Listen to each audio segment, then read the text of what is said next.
Today is Monday, November 1st, 2004. This is a meeting of the Franklin County Board of Commissioners.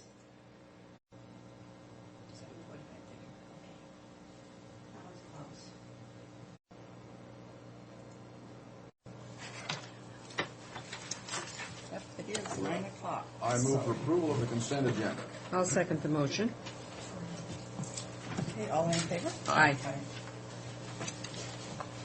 Very good.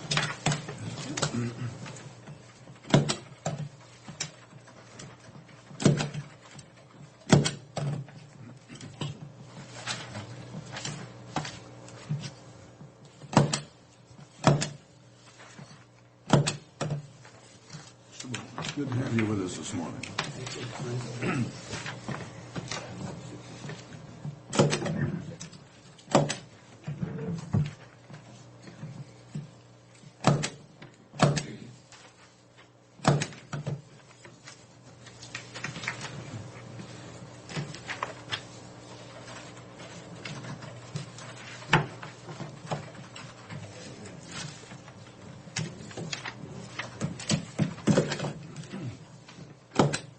How did you get those checks so fast?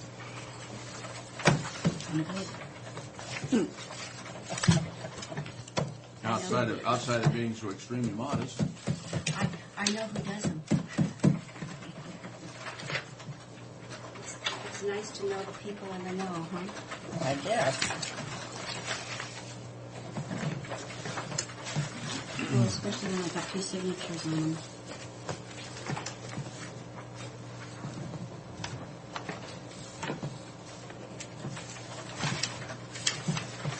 When did you get those signatures? Ready? This is when you were gone. You need to make a motion. Oh, Why? I thought this was I move approval of expenditures in the total for current expense and veterans assistance in the total amount of $2,105.04. Is there a second? There is a second. Any discussion? None. All in favor? Aye. Aye. You've already signed.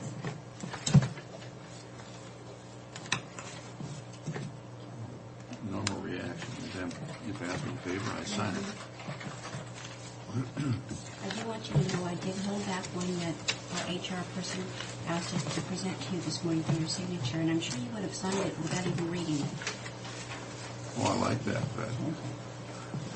So I think that one goes to you. Well, I had to sure wired out where I put my signature in there wrong, Frank, but I can't work this thing. I don't know what I did wrong. Yeah, normally you sign it 2 places, Sue. Well, yeah, usually I like to be the whole show. That one's for you. Yeah, I don't know what I did. Mary, I'll let you white out. Here, on let this me thing. try it again. Here, I'll sign above it, Sue.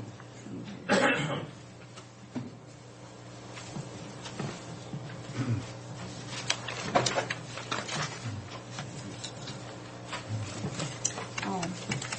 Claude, your son Douglas is having his first this Friday at 8 o'clock. He is. A baby girl. Oh, gosh, yeah. You got it all time. Everything's set. Hey, great. Have they picked the name? They have, but they haven't told anybody. Oh, okay. Thursday at 8 o'clock at night, you'll get a call. Yeah, probably. Oh, we couldn't wait that long now. That's This information came from the Civil Rights, or the Human Rights Commission. They're having a Civil Rights Conference December 1st through the 3rd in Tacoma. And Elena would like you to call her back to confirm or send regrets regarding your attendance. That was the gentleman who came in and visited with me, told me about that, and would like for someone from here to attend. So if you wouldn't mind looking that over and then getting back to me as far as your preference for attending that, I would appreciate that. We will do that, Pat. Okay. And I don't know if you read in your mail package yet, but we received an email from Sophia Bird regarding the Washington State Bar Association has just appointed the first ever standing committee on public defense, and the committee is in response to the Washington State Bar Association Ad Hoc Blue Ribbon Panel on Defense. Yeah, I've heard that. Neva's on that. Yeah, and I think they're asking for representatives from Right. East and West. So if you're interested in being a representative, Yeah, she wanted me to put my name in. So I will, but if somebody else does, why, that's okay. yeah, that's all I have. Did everyone have a chance to look at that letter from the Attorney General regarding security in the courthouse number 2? Oh, yeah. The one that said we need more. Yeah. And it's not so much, it's mainly courthouse 2, or courtroom 2. Courtroom 2, yeah. Which is over in the annex. Yeah. And, we don't use that much. You know, but they sent the letter to us because we're in partnership on the facility. Well, I know, but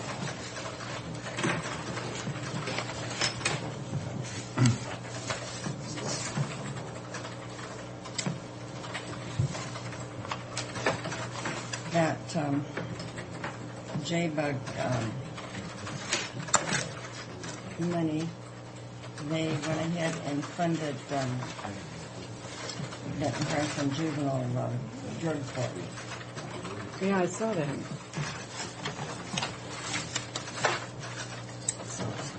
So it'll Not by very much. continue for a while. But, well, this will be the last year they'll be eligible for it.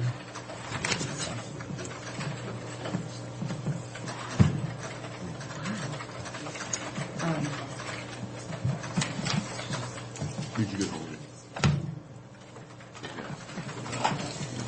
God damn it. Is Pat coming in with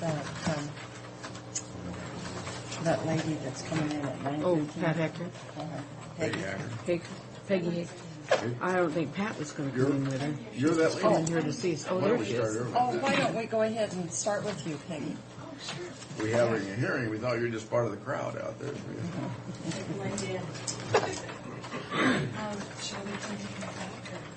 No, Who's that? Yeah. she wasn't coming in, so would you like to sign in, please? I did. Oh, you did? Please join us up here. Well, So, right here's. You don't have to stand. should just Sit. have a chair. No. Be comfortable. Make yourself comfortable. Okay. Thank you. I have never done this before, so. Well, we're friendly. Yeah, you look like it. No, Peggy told me all about you. So, actually, Peggy Hecker is my executive director. I am housed at the Substance Abuse Coalition, but my title is coordinator of the Benton Franklin DUI Traffic Safety Task Force. What is your name then? Linda Lou. Linda Lou. Yes, Linda Lou West. Right. Okay. And my position is funded through the Washington Traffic Safety Commission, but I'm housed at the Substance Abuse Coalition, so they're our fiscal agent. And we work with all of the Benton and Franklin agencies as far as like law enforcement, and they're all very instrumental in the task force. Am I talking too fast? No, you can't go too fast for her. I know, I noticed that back there. And also on our task force is also Juvenile Justice, Liquor Control Board, of course the Substance Abuse Coalition, Safe Kids Coalition, and we focus on traffic safety issues and trying to reduce the number of deaths and injuries in traffic-related incidences. One of the grants that we have under the Traffic Safety Commission, and we have received it, we were awarded it through the Division of Alcohol and Substance Abuse, and that is called RUAD, and that's what I'm here to talk to you about today. Reducing underage drinking is RUAD. And I'm sure you've probably heard of some of the events that we've done. We incorporate education, prevention, and enforcement in the grant. We were awarded $75,000, and we're only the third place in the state to receive this money. It is our third year that we've received it, and again, focusing on underage drinking and trying to reduce that. How is that money spent? That money is spent through, like I said, prevention, education, and enforcement, but to give you a little more particulars on that, for the prevention and education piece, we do liquor licensee trainings. So a letter will go out to all of the liquor licensees and their employees in Benton and Franklin counties, and they're invited to a training. They will come hopefully to the training. We will teach them how to effectively identify a fake ID, how to check an ID, and various aspects of course, alcohol and how to serve. We go into on-premise establishments as well as off-premise establishments. I couldn't give you the exact number, but I'm going to estimate it used to be 333 licensees. I believe we're up from that in Benton and Franklin counties. So the money will be spent on that, but we will also do some rural trainings. We will go out and we'll go to some of the smaller areas like Benton City, maybe out in Basin City. I think maybe Connell. They've got a couple out there, I'm sure. So we'll go there and actually do some on-the-road training for their employees. The money's also being spent through a video. We will do a training video. Liquor Control Board has a video. We feel that it is not completely everything that we want here in Benton and Franklin counties, so we're going to make our own through Charter Media. It will, again, be on a lower level of how to check IDs, how to effectively identify a fake ID, and maybe more on the lines of how do you refuse service? How do you tell someone, no, I'm not going to sell to you?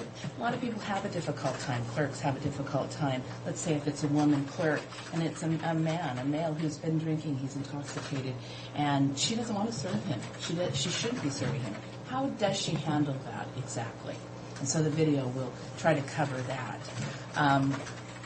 As far as and then, of course, in the prevention also is we'll be doing some more media. A lot of PSAs, a lot of commercials, which we've already completed 8 of them on previous grants. Charter Media has been wonderful. They always match our funding and give us free airtime, and they've also done free commercials for us, too. So it's been really, really nice. As far as the enforcement goes, Cape Buster Party Patrols, I don't know if you've heard of them. Again, it's a multi-agency, multi-jurisdictional task force, so it's all of the agencies in Benton and Franklin counties. We hope will all participate. We've done this for 2 years. This will be our 3rd year. We go out and we try to find parties with minors with alcohol, and then they're busted. The reason for this is we have found before this grant that parties will be busted, but maybe the kids won't get the consequences. They're sent home instead of the actual consequences. With the Cape Buster Party Patrol, they get the consequences right there and then. They're written up, with an MIP or MIC if they've been consuming alcohol. And then, of course, the schools follow through. We hope. We try to do that through the task force also, and have them suspend them from sports or suspend them from activities on school grounds once they find out they have MIPs and MICs. We also doing compliance checks. Compliance checks where we use youth operatives, send them into the establishment on or off premise, and try to buy alcohol. They use Liquor Control Board, I believe, uses 18 and 19-year-olds. They're not allowed to use 20-year-olds. And sometimes they use 17-year-olds to go in and try to purchase. They do not use fake IDs. They use their real IDs. And they're also accompanied by an undercover or 2 undercover officers from that jurisdiction Do they to make an witness the arrest sale. right at that time or do a citation? The issue, well, it depends. Liquor Control Board has kind of their own laws and rules. If it is the first offense from that establishment, I believe they issue a warning. If it's their second, I think they check over a 2-year history. If it's their second or third, then they have a written warning. And then, of course, they can have their license canceled. If it's a clerk and it's their first offense, what would be the penalty for that clerk? They get a criminal citation. Oh, they do? Is there a fine attached to that? Yes, there is. There's. I knew you were going to ask me that. You know what? I'm not sure. I can find out for you and find out for sure. But they get a criminal citation? Yes, they do. The actual clerk does. I know of an instance out here at Tesoros for that matter. Now, if it is a licensee who actually sells, okay, it's the owner of the store, it's the person that holds the license, if they sell, Liquor Control Board, believe it or not, cannot issue them a criminal citation. It goes against their license. So through this RUAD grant, I know I heard that and I thought that's just bizarre. Yeah, so I found out how to get around that. So through the RUAD grant, I applied for money so we could send undercover officers out. So if the licensee sells, it's the undercover officer that now issues the criminal citation to the licensee himself or herself. Yeah. There's one little store down here at the end of Sylvester that was was famous or infamous for doing that, and I kept reading about them in the paper, and I couldn't figure out why they kept keeping their license to run the store. I don't know. I know. So we did last year. We did a lot of these compliance checks, and we're going to be doing. We're going to try to do 90% of the licensees during this funding period. They're very effective because they give you numbers right off the bat. You know exactly when you're done with the event how many sold and how many didn't sell. And then DASA, who's Division of Alcohol and Substance Abuse again, is requiring us to fill out forms. How old was the clerk? Was it female or male? Trying to keep track of maybe a trend of who's selling and who's not selling. Now, have you worked with the coroners in the two counties at all? Yes, Dan was supposed to be here today. Because Dan has talked about these videos and Yeah, he's worked on some of this Yes, he stuff, has. and so that Yes, he has. was wondering if you. I just called him and I said, "Where was I supposed to meet you?" And he goes, "What?" Oh. He goes, "Oh, I'm so sorry." So Okay, so you are he working does. with Dan. He has helped us a lot in producing the commercials, and also in I'm sure he's mentioned our interactive CD-ROM too. See, he's a independent elected official, so we can't reprimand him. We're not being here. Doggone it. Well, no, He's really wanted to been do. working on this sort of thing. But I Yes. think this must be working because I believe I read the other day that there had been a thorough check and that no one was guilty of selling liquor to minors in the last I don't know what. But obviously they're very much aware that someone is watching. Very much, and I think that it proves that training works. We did our training last year, a big training, where they sent every single Sunmart employee to this training. For months they didn't have a sale until all of a sudden, I believe it was probably 5 months later, they started having 2 sales. They had 2 sales right in a row. So we thought, turnover in employees. So constant, continuing training, I think, definitely works. Compliance checks, personally, I believe that enforcement, you can't have prevention and education without enforcement. Enforcement is education and prevention, you pop them a couple of times and they're going to probably comply. Good example is Benton County. Went out to Benton City, did compliance checks out there. I believe they went to 5 places. All 5 sold. 100% non-compliance. That's unacceptable. That just, for me, it's unacceptable. Went out there again, 100% compliant. So I'm glad to see Benton County is getting their act together. I'll tell you though, we've done some Kegbuster party patrols where we've had to go out in Franklin County, way out in Basin City, the gravel pits, and Way out. Well, our cell phones don't really work very well out there. And There's Snake River, some dead there's spots some out real there. dead spots, and that makes it very difficult for law enforcement to, Oh, yeah. to effectively and safely, bust these parties. But it's very impressive when you see 8 law enforcement agencies all together as a unified group, and that's what we're looking for. That's what makes me proud, is the collaboration. When you see all of them in all of their uniforms working together to bust, these parties and to make our community safer. And that's ultimately what this is for, is to make all of us safer and a better place to raise our families. So, Are there any questions? I have none, except I really appreciate you coming in to talk about it. thank you. Anytime, and I'd love to come back because we do a lot of other things in traffic The safety. video might be something that we. Like to see? Yes. Okay. And I know on the 10th we're scheduled to come back for the DYCD-ROM. Okay. So I think Okay. So, and I'm sure I'll be there here too for that. And but yes, please, I would love to come back at any time and Well, let bring us know how it's going. commercials or whatever. Thank you so much. Thanks for coming in. Thank Thank you. you very much. Shall we vote on it? Yeah. Oh. So. Hi, Dave. Hello, Dave. Fred.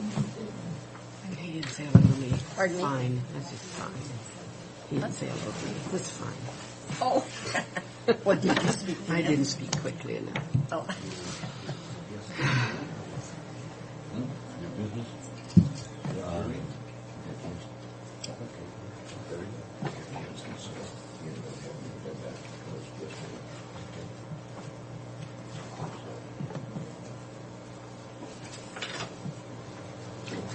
Peggy heads the Meth Alliance too. Peggy Aker. Oh.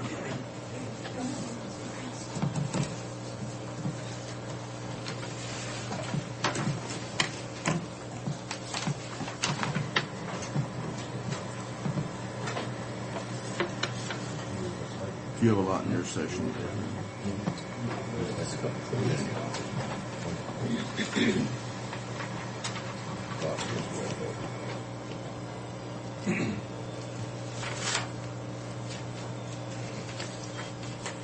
We could do them if they're not executive session, couldn't we? Oh, do you? Okay. Hate to ask everybody to get up and leave.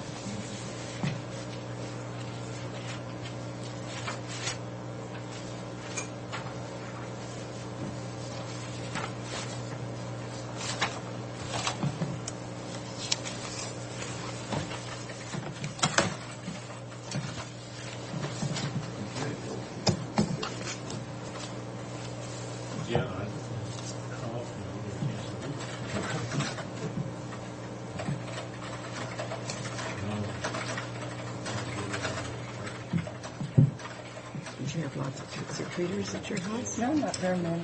About 30. I think that's so solid too. We have every single one of them has a costume. Yeah, Sometimes yeah. we have people that just come in. Yeah.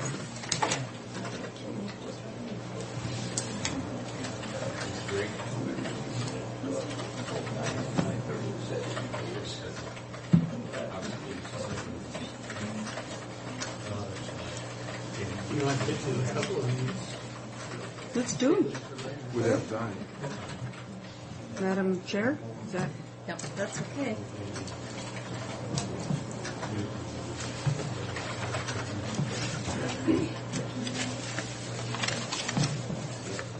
Why do we never do budgets on Monday afternoon? Not that I I'm, have no idea. not that I'm behind Well, to do are we them, going but to do budgets? yeah, we're doing them this morning, but there's none this afternoon, is there? Oh, these Oh, are there them. is. There These is. are them. We got Never mind, pretend I didn't ask that question. I don't read well. Okay, the first one is the Tri-City Visitor and Convention Bureau annual dues. Last year, we paid the $500 out of contingency. There is no money in the CTED for that. Why? Well, because when we contracted out for that CTED money, we had to be very specific as to what the money was used for. CTED was not one of it. We used the dues for TriDeck was one, and then the remainder went into the travel for the Grand Ole Fourth. And so we've already used all of that Oh, money. so for we the don't Grand Ole. have the Or it's committed. Yes. committed. How long is it committed for? How many years did we commit it to try to? It's just 1 year at a time. They went from a 2-year contract to just a 1-year contract. And we've got one for 2005 with TriDeck. That's fine. Well, we paid this last year. I mean, this is something. that Yeah, I would like very much for them to have that money. I think it's going to pay us in the long run, just in view of what is that. I've seen. I would move that we do that. I'll second that. All in favor? Aye. Aye. I think that's about all we're going to get through, Fred. You think? Well, we've got 5 more minutes. Yeah, we can have 5 more minutes. That's it. Let's just do it. What's the next one? Are we going to gavel them down, or we just want to do the next one? No. Actually, John needs $21,000 transferred out of our contingency into his budget for the public safety building and the courthouse. We And- covered, no. What's that for? Well, if you go to page 5 and 6, we hit his budget pretty heavy at the first of the year with the new Kamloops contract, where they identified a lot of different things that needed to be repaired before they would take on the maintenance. And they're broke down. That was something that he didn't budget for originally. We were kind of hoping that he could slide through this year, because typically he does have a little extra money, but he does not have the money for all those miscellaneous repairs that We're we looking have. at, what do we have in that account? The contingency reserve. Because you can't read it. I can't read it on my copy. You can. It's not. See, it's, Oh, it's at the very bottom. can you read yours? 41,214. That's before, but yeah, I see it now. Before we take it out, No, that's after. if we take this money out. Yeah, We don't- see, this is, that's the transfer right here. Okay, That I would leave see. $41,000. I move for approval. Second. All in favor? Aye. Okay. This is just to pay bills, so it's not like we really have All much. right, well, we need an executive session when we come back When we have a little bit more time, I'll do executive session. after the hearing. Yes, after. Okay, we got everything else. Unless you want to have everybody leave the room. Mary, 494.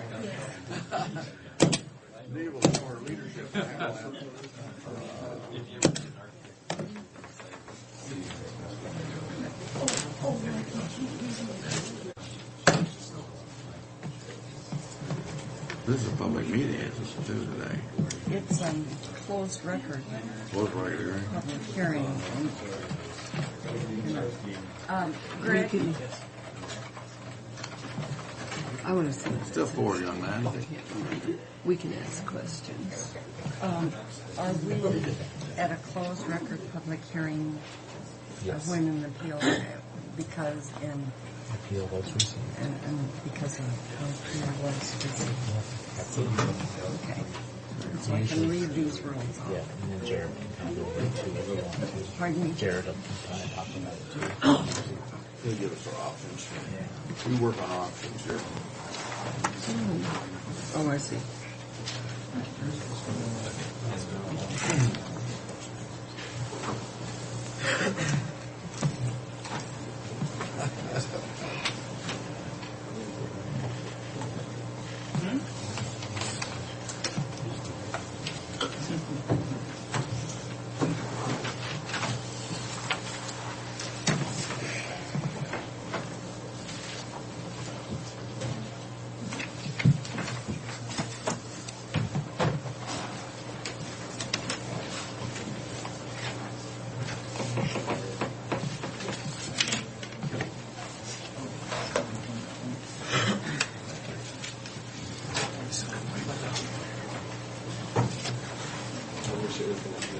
I think we have. Mr. Ware. I'm thinking of that. From the conservation district.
I think we're like Dover. We don't have here in our Dover for that meeting precedent yesterday.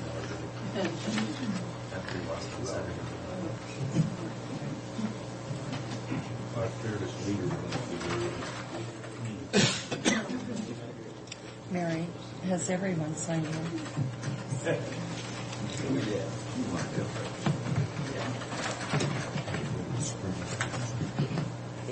In right now, 9:30. Can't start too soon. Okay, we're here today for a closed record public hearing, and an appeal was received, and I will read the rules of this closed record public hearing. No new testimony can be taken. Staff report is read into the record. Planning Commission's recommendation. Arguments are heard from both the appellant, person filing the appeal, and the applicant.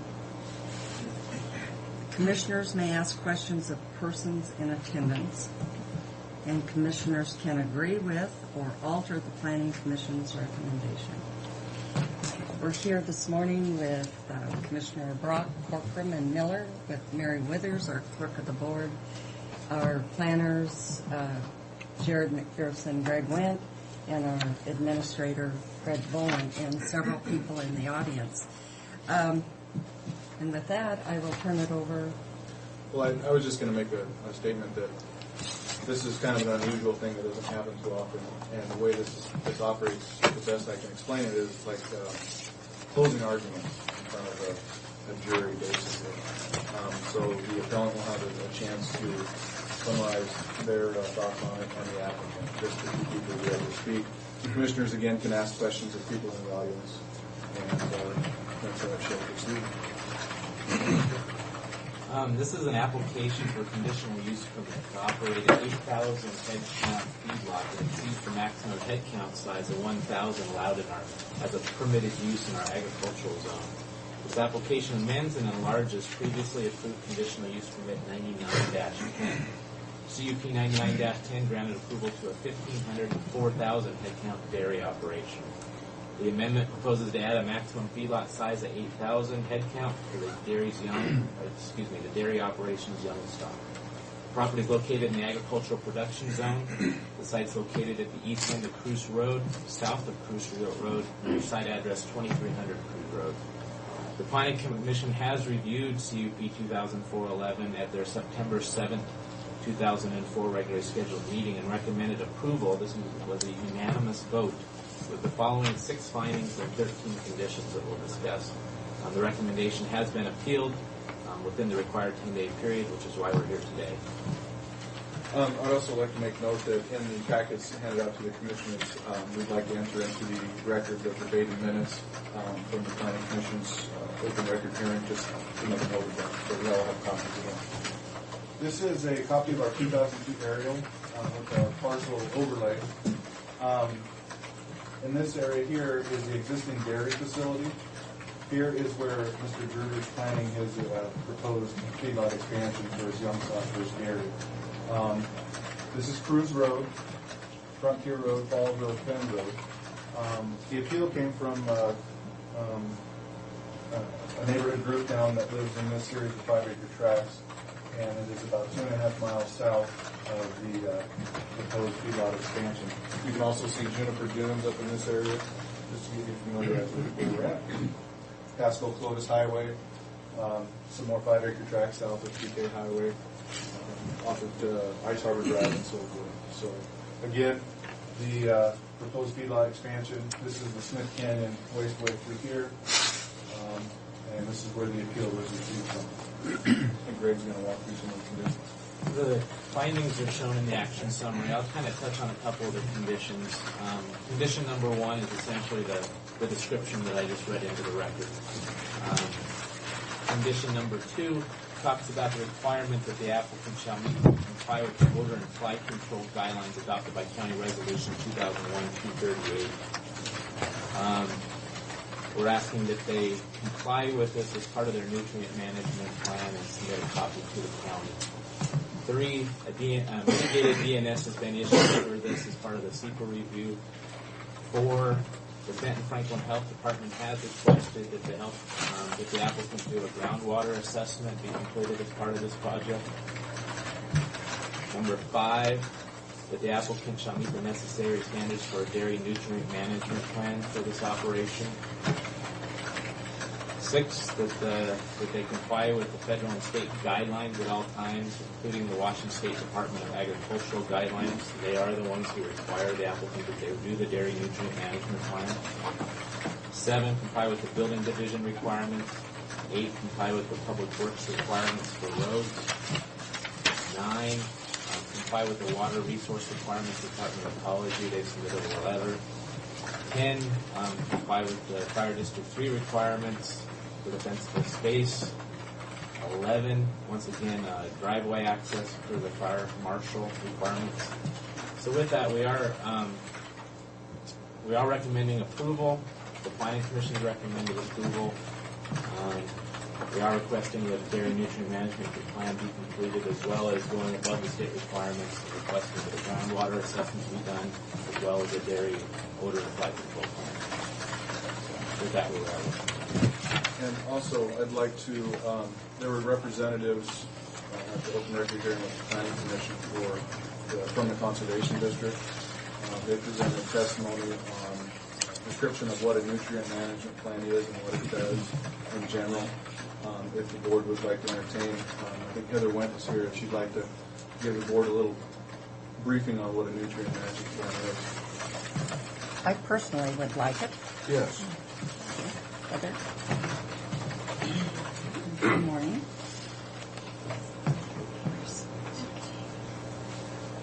Good morning, Heather.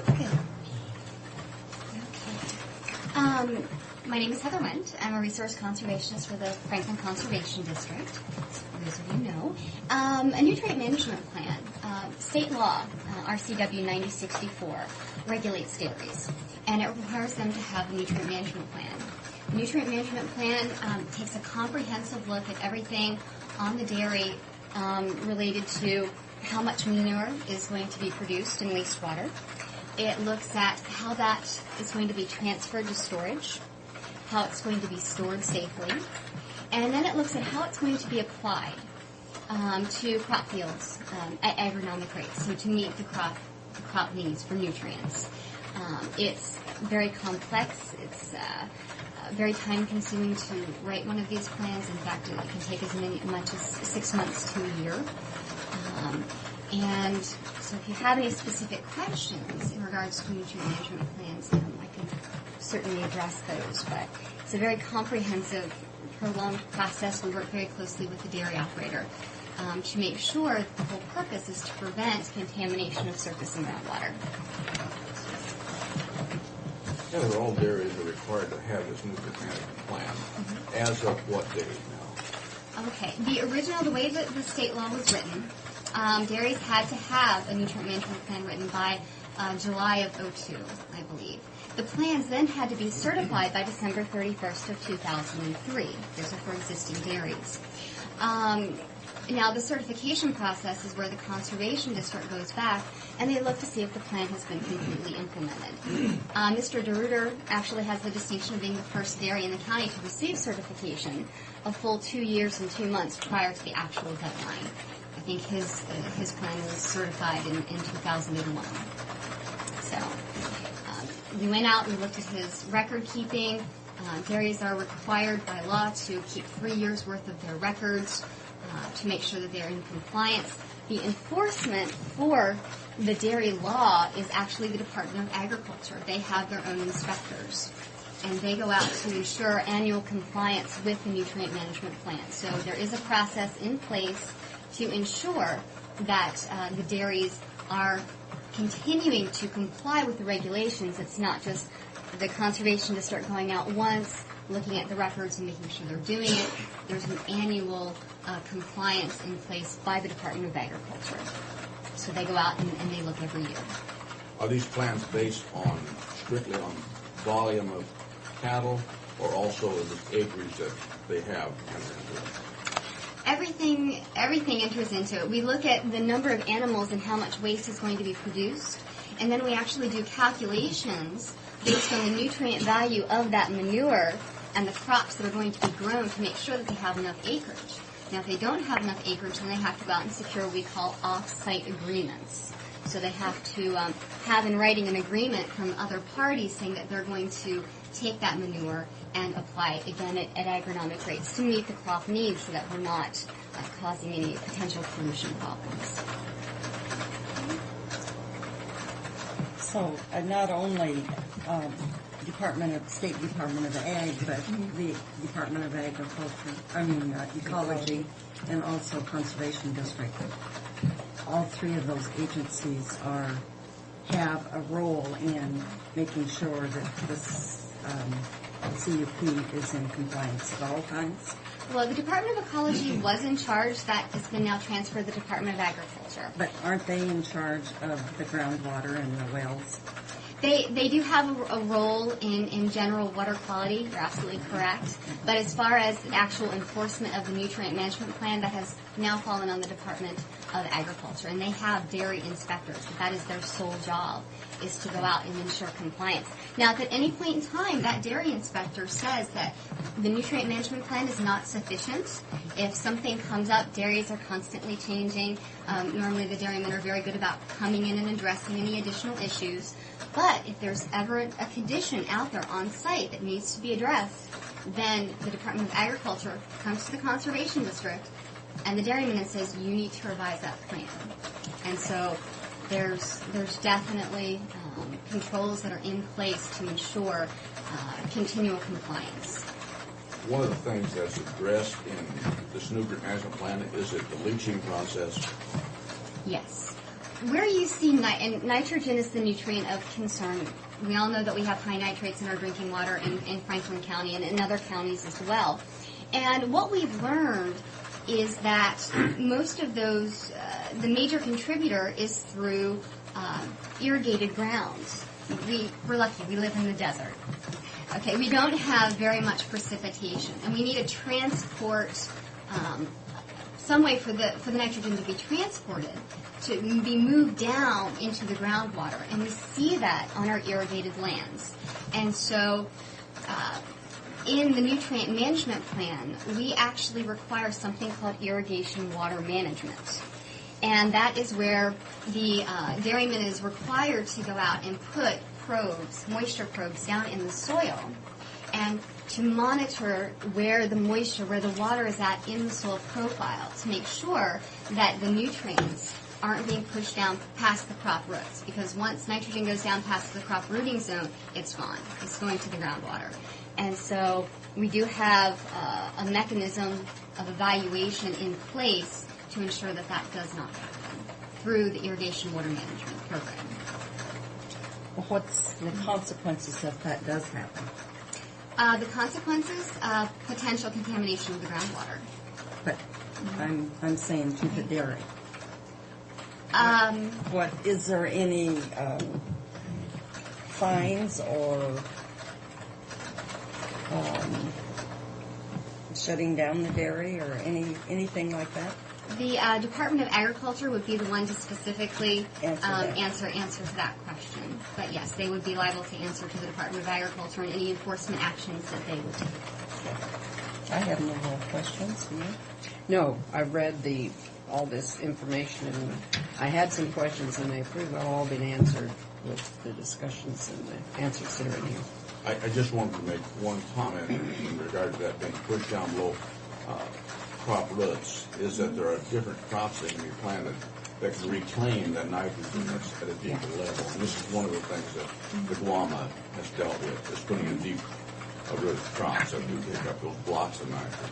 Right. And alfalfa is one specifically, and that is something that is in Mr. DeRuyter's rotation. It's in most dairy rotations, actually, which is a benefit to recycling those nutrients.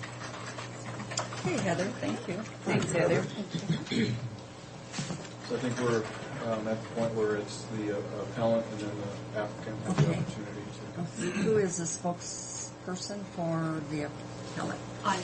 Okay. Your Do name? you need to come forward? Or That'd be am I great okay? because of the microphones, Okay. and state your name for the record, please. My name is Shannon Kovac, and I live at 341 Kepps Road. I have lived there for 17 years, which was a while before we had a dairy in our area. And my husband is the water master for our water association, so I'm very familiar with what's going on with our groundwater at this time, which is one of the major concerns that the people in our area are having. We are fighting high nitrates on a regular basis already. We also do monthly samples for coliforms, which is contamination that is from fecal matter from animals that can be close to our groundwater source. This feedlot is being placed in the bottom of Smith Canyon, where we do sometimes there is a waterfall that comes down from the irrigation that comes down below that, but we also do have runoff in the winter that comes down that canyon. To my knowledge, there are no crops that are planted in the bottom of Smith Canyon to help absorb either the nitrogen or the coliform that may come off of the waste that's going to be where that feedlot is at. We are concerned in our area not only for our groundwater, but also for our property values.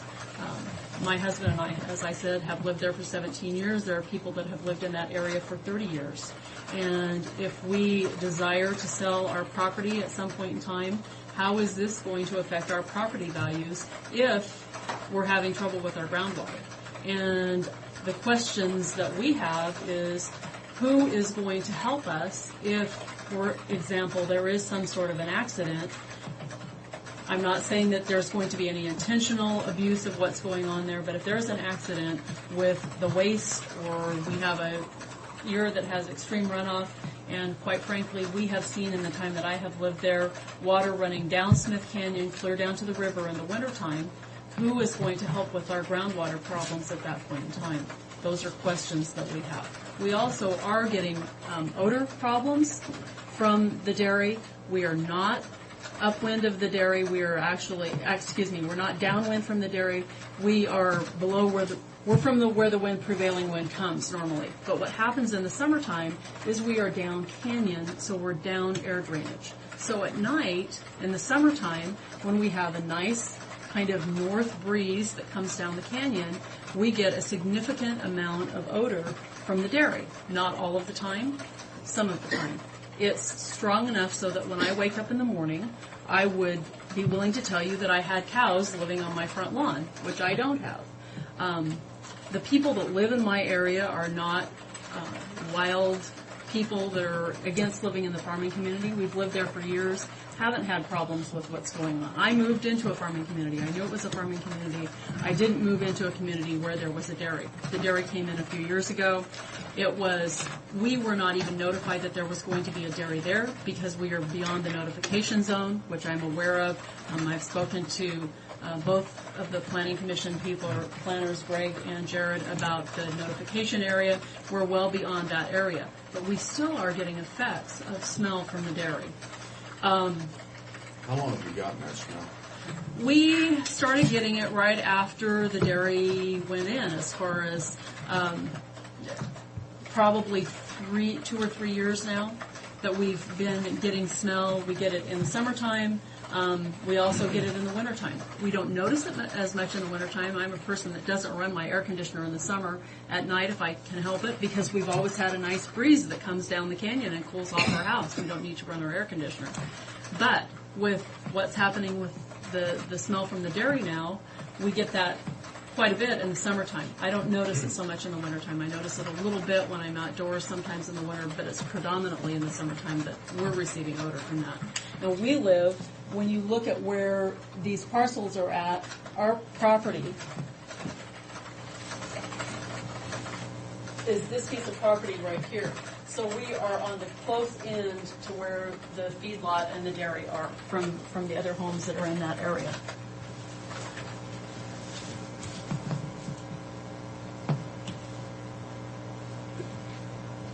Yes, Jared.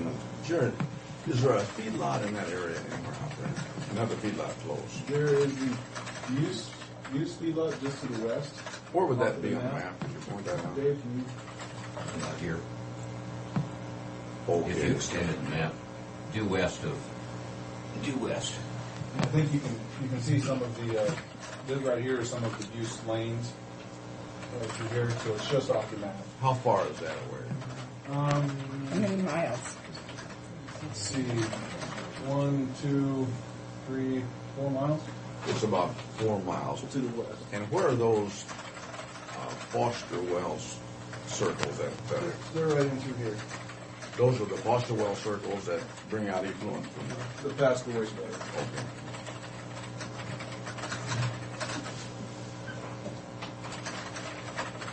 Thank you. Okay. Any other questions that I can answer, or? What is your test on nitrates in your well? It depends on the time of year. Our nitrates have been higher typically in the summertime. They run, in the summertime when we test, they run over the 10 parts per million that are acceptable for drinking water. So we end up notifying all of the families in our area. We have 16 parcels of land that are on the community well. We don't have 16 families that are living on all of those. There's probably 13 or 14 families that live in that area that is being serviced. Probably in that 13 or 14 families, between, I'm going to say, 50 and 70 people. I haven't done an actual head count, but there's more than 2 people that live in most households. How deep is your well, do you know? Our well, I believe, is about 120 feet. Excuse me, I believe the pump is about 120 feet. The well is somewhat deeper than that, not a lot. So it's not exceedingly deep. Not a deep well. It's not a deep well. It has been there since before we moved out there. Like I said, we moved out there in 1987. We've been there 17 years. The well was there before we moved there. They did have to lower or deepen it at one point in time, and the pump is about 120 feet. But your nitrates have been consistently up and down depending on the season. It depends on the season, and based on what my husband told me from the classes that he's taken, what happens is in the summertime when people are irrigating, so there's more groundwater that's being drawn out, what that does is it draws more water in from the water source farther away. So we tend to get a higher nitrate level in the summer because it's, if you imagine like a drain, we've got a little bit of water going down, and at one point in time you've got less draw from out here. When irrigation's going on, it's drawing water from farther out, so it draws more nitrates into the pump and into our drinking water. I think that's consistent. What you say is consistent with these kinds of wells. Yeah. I'm on a community well too.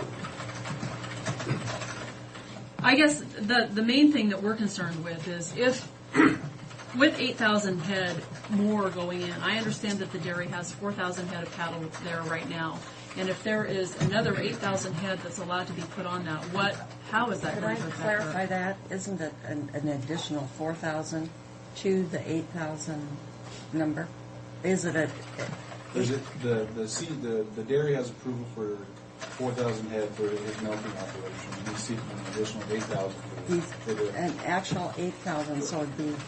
There'd be a 12,000 total animals, Okay. plus the other dairy that's going in up the canyon from that, which is, I have no idea how many animals that are going to be there. So that's a lot of animals in that area. And we, like I said, we do have concerns. I have concerns. My husband wants to retire in a few years, and he wants to retire to Oregon, where his family home is at. His father is a rancher. He was raised on a farm. We're not unfamiliar with farming operations, so this isn't like we're out to get somebody, but what we do want to know is when we go to sell our property, if for some reason we're having trouble with our water, or maybe what I should say is more trouble with our water, or if there is more odor problem and we go to sell our property, how are we made whole in that case? Or for the people that decide to live there for however many years, if there's problems with their water, what happens to them in that point in time? Thank you. Thank you. All right, and then we need the applicant's testimony.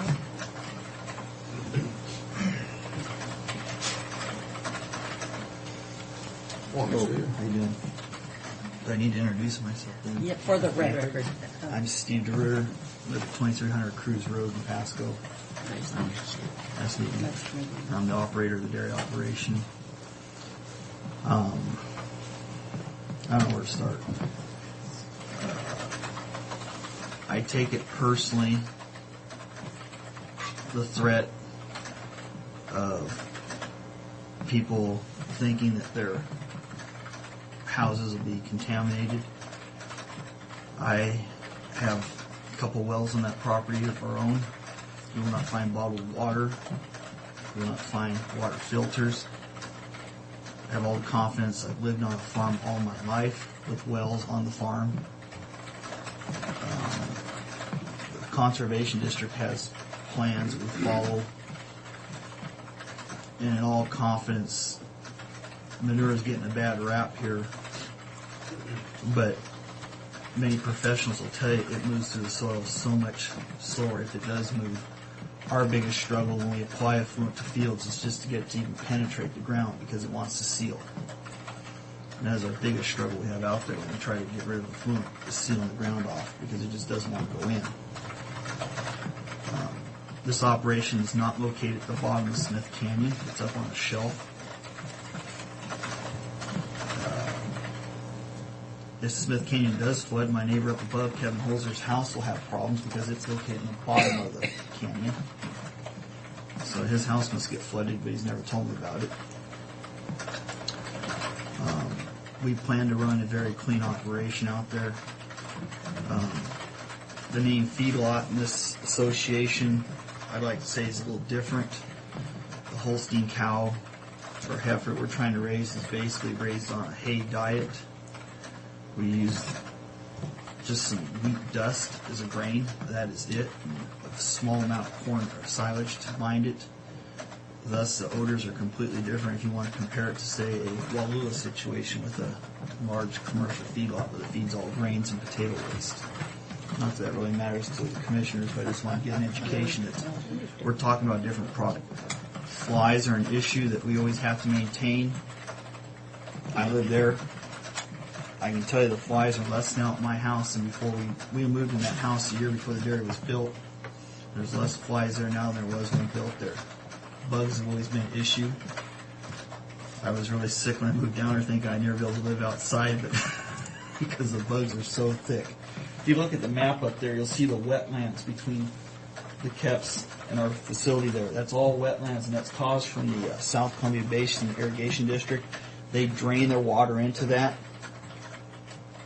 So there are quite a few trees, cotton willows, or cat's tails, whatever. There's a lot of vegetation that grows in that area because it's, even with the district cut off right now, they may run water all year round through that. That's been a benefit to their wells, I believe, because that is one of the beliefs is it charges the aquifer down there. All that water being drained into that.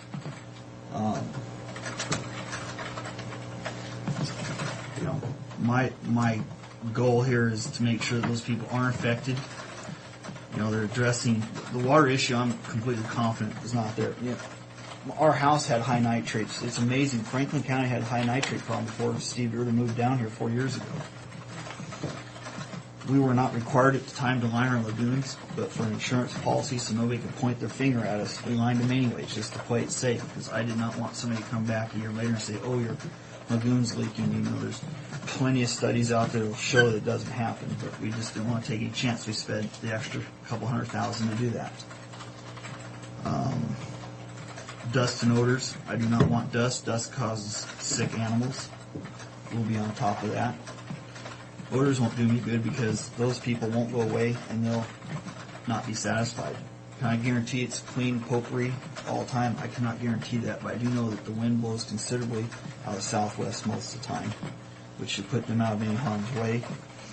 I know there are several operations that operate in this whole dynamic vicinity out there. I checked with the Port of Pasco. Somebody had suggested the water is treated out there. It is not treated. It's pumped out on lagoons, out onto their spray fields. So I don't know where that came from, but the sources I have indicate that that was non-treated water.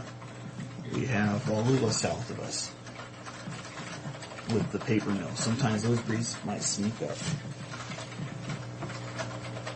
The storybook picture of living out in the country just doesn't exist, because anybody that pioneered this country knows it was God-forbidden country when you lived out in the country, and that's why everybody moved out into cities where it's controlled.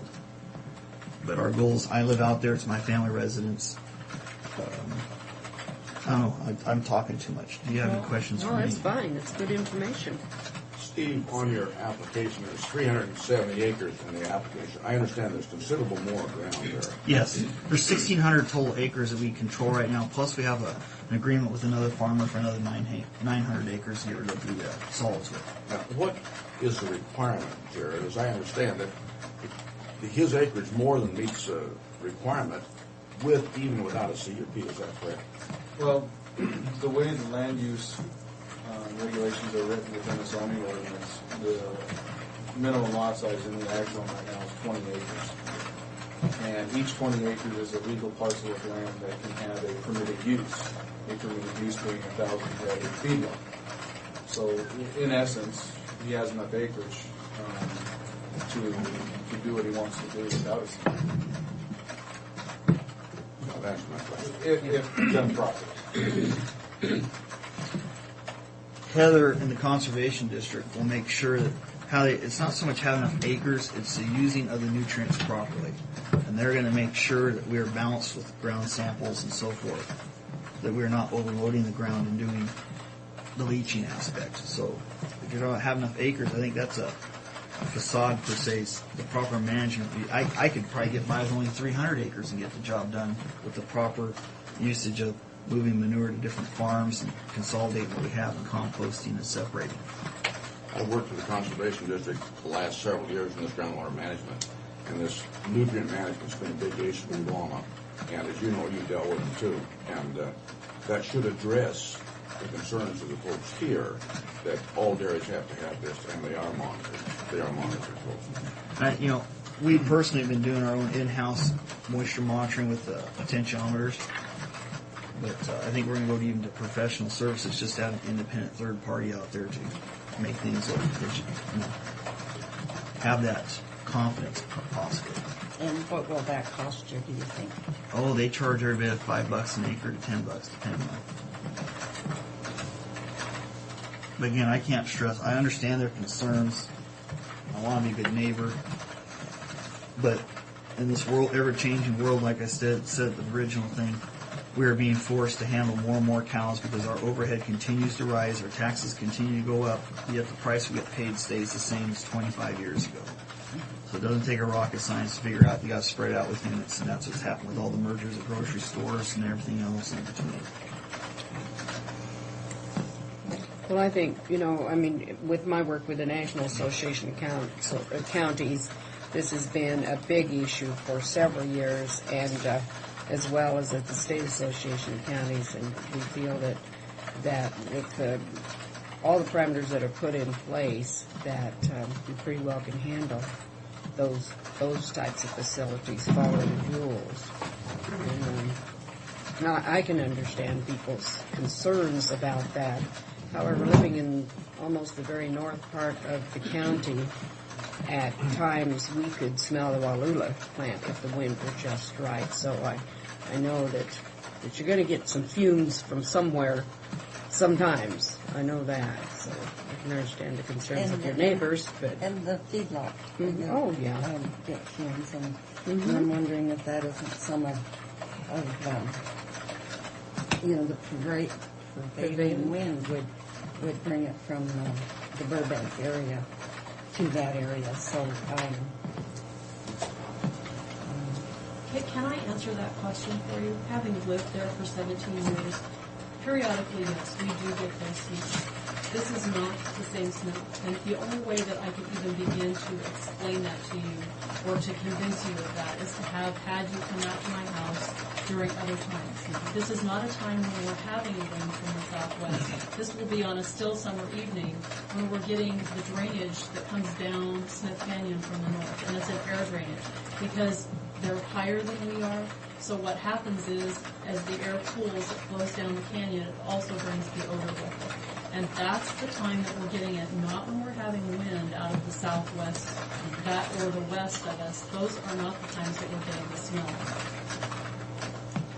And I think sometimes those are hard to get away from wherever. I used to live in Othello, and we used to, most of the time, smell the Tigueras feedlot. Of course, in those days, they didn't have all of the rules and regs that we have now concerning smell and groundwater, etc. Do you have any questions? I have no further questions. I have none. Thank you. Thank you, Steve. Thanks, Steve. Okay. Is there any more discussion as far as the commissioners amongst ourselves, or are you satisfied with the proposal as set forth, or dissatisfied? I would suggest a motion at this time if there's no other questions or discussion. I move we grant approval to conditional use permit application CUP 2004-11, subject to the 6 findings of fact and the 13 conditions. I'll second the motion. All in favor of the motion? Aye. Motion carried. So we have a unanimous approval. And thank you one and all. Yeah.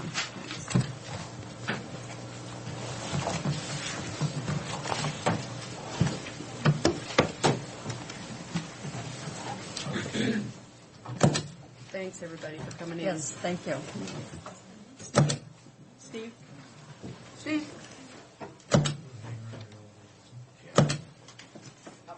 CUP, Neva. We will have two CUPs out there. The original CUP that we approved back in 1999 Looks for 4,000. was for 4,000 dairy. This is a new CUP approval for 8,000 feedlot. Additional to the 4. We're talking two CUPs. Mm-hmm. Right, So we're he's talking operating two, under but two she's CUPs. talking about numbers of critical. Right. But the original CUP I is still in probably effect. could have reworded it a little better, I think. Because I could have. Could have just put it Greg, equaling 12,000. Greg has this problem every once in a while. For clarification, I don't know what he writes. Oh, he's getting to be a bureaucrat. You know how they work. Thanks, Greg. And the dairy is a different thing. maybe. Point, but it's all going Feedlot and Yeah. dairy are two different Yeah. things, and that's, Okay, what have you got? Executive session, personnel. Probably 15 minutes. by Hatchet Bowen. No. We have, Rich, don't we? we have the Oh, RV he's here park. for budgets. Oh, 10:30 for budget. We go 10:30 for budget, yeah. Oh, yeah, that's right. Okay. Door open? Yeah. We're back in, I move approval of Commissioner proceedings for October 27th, 2004. Is there a second? There is a second. All in favor? Aye. I move approval of Morning, Rich. county road fund, budgets for county road fund as stated, as listed, and for the solid waste fund as listed. Is there a second? There is a second. All in favor? We're going to take about a Oh, 5-minute break. I'm sorry. Okay. Okay, let me add that. We've been that- here a long time. Let me add that I'll also move approval of the budget for probation work crew and the motor vehicle and public works equipment fund, both of them as stated. Budget or For the paying the bills, vouchers. vouchers? See, there's a difference. I just wanted to toss that out. Second that, whatever that was. All in favor? Aye. Aye. Are you recessing until the end of budget workshops today, or do you want to adjourn? I think adjourn because we'll go into budget workshops unless there's anything Unless we had something else come up that we don't possibly. that you have on your agenda or desk. Mary, quite contrary. Okay, we're going to have a 5-minute break. Okay, break. One thing about it, if anything comes up, Madam Chair, we can go. Of course, you're looking at having to have it on the minutes, aren't you, Mary? Mm-hmm. Yeah, okay. I guess we can adjourn.